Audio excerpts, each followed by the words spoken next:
is na intersects of A, which is this joint. Then probability A union B equal probability A plus probability B.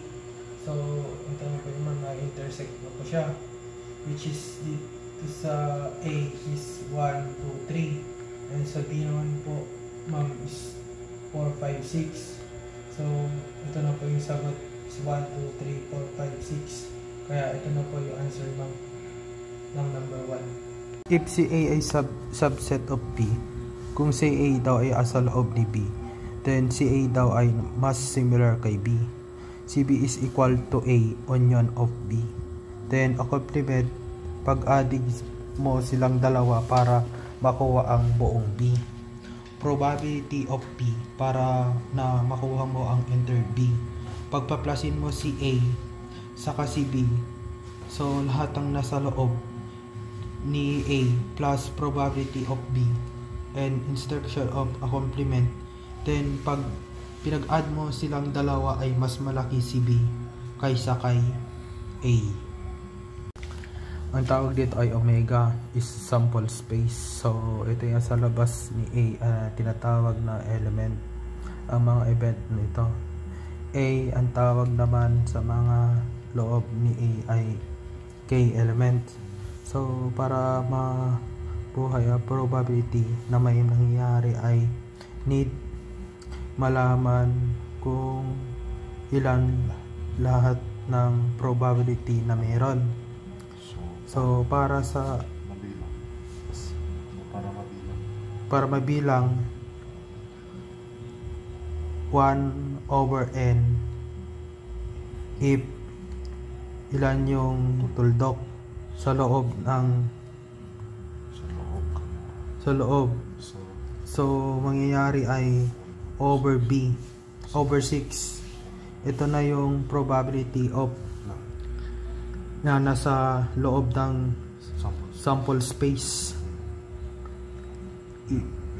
Event A, so hindi natin pwedeng gamitin directly. So ilan ang asa loob?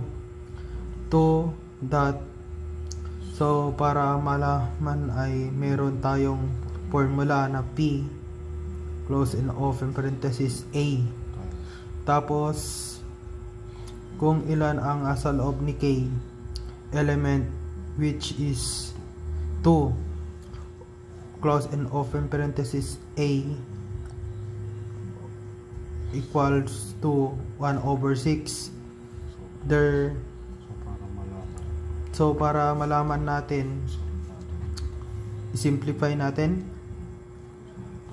2 over 1 times 1 over 6, so equal 2 over 6 is equal to 2 over 6. So final answer natin 2 over 6. So si probability of A and then si B at least is C. Ganito lang siya, si A then si B, D is complement. Itong nagutusan nilang dalawa kay C naman ay union, pinag-instruction ng A and C. So a complement and B instruction B. Saka si C, kaya siya naging B complement, C union A and U. Ability calculation for discrete and fine. For example, nag-roll tayo ng this for, so ano yung probability ng x equal 1? Dito probability x equals 1 equal 4 times 1 over 16, 1 over 4. Makukuha mo dito yung this sheet. So dito makikita nyo dito sa kalimam is 3 yun, 1, 2, 3, 4. Ang tawag dito ay material. So 1, 2, 3, 4. Kung ito ay beses nito, makukuha ang x ay y dahil decide nitong components ng y and x and y. Kali siya ay si x, y. So dito sa table natin, iba ang pwedeng malala natin ng letter x, ay isekto ang na naman ng tiro. Pataas lang yung pagkat. So, ang formula is if how many x did you can count. So, bibilang natin dito kung ilan yung x dun, ma'am. So, 4. Kung ilan lahat ng 4, is 16. 4 over 16. Ito naman mo is 4 over 16 is 4. Kaya, final answer is 1 and over 4.